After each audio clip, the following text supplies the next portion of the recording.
Chris Kirby with the new album What Goes Around. You've participated in numerous song camps put on by SOCAN, CMPA, Songwriters Association of Canada.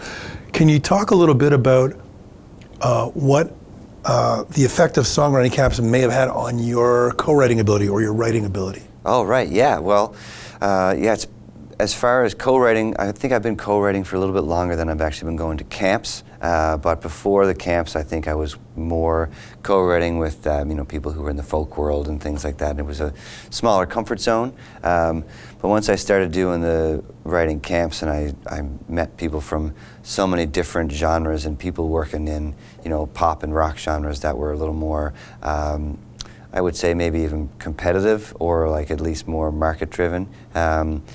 I started to really learn how to be fast more than anything really, and how to just how to let go of ideas. Like the minute I say something, if everybody in the room is not digging it, then it's not what's going to happen. And the old me would have maybe fought for something that I thought was really, really good, and maybe delayed a session as a result.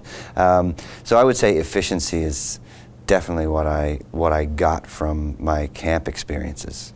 There's some wonderful lines on this record that just jumped out at me, like, your body is a rainbow, take me to your pot of gold. That's genius. Where did that come from? I don't know. That's the only song that I wrote by myself on the whole record, and I get a hard time from some friends and family about that one, because it's definitely the most, like, definitely the dirtiest line that I've ever written, and that's about as dirty as I can get without, I'm not cool enough to pull out anything, to pull off anything overtly sexy. So like, I gotta go with metaphors. Right, of course, of course. That's the only way it'll work, because I'm a nerd, so I gotta be nerdy about it.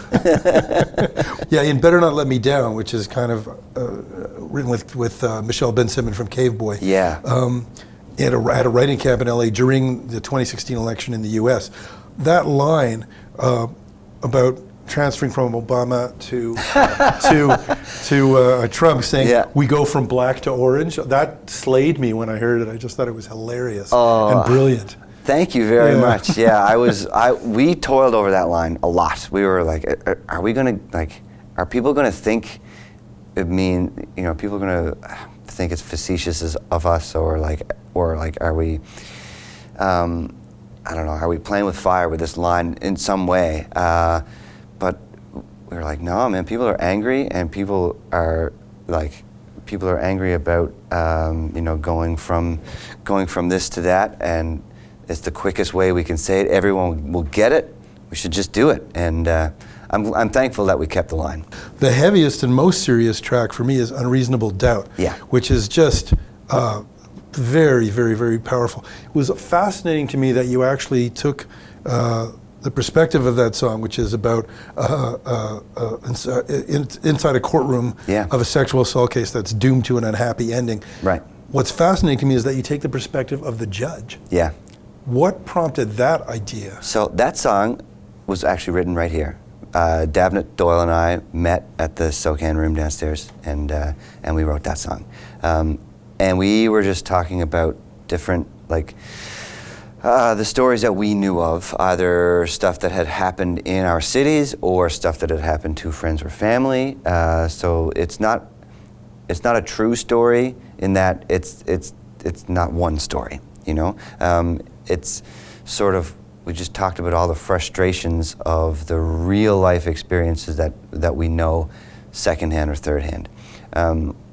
And for me to sing it, I knew it was going to be hard for people to hear a man singing about this issue that is historically a women's issue.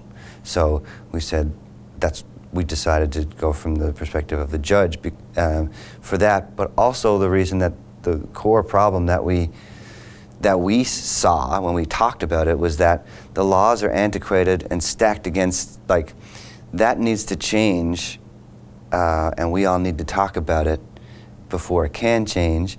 And once that is changed, and the stigma, the stigma can change or not. But if the laws don't change, then people will still People will continue to be afraid to tell their story. They will always feel like the cards are stacked against them.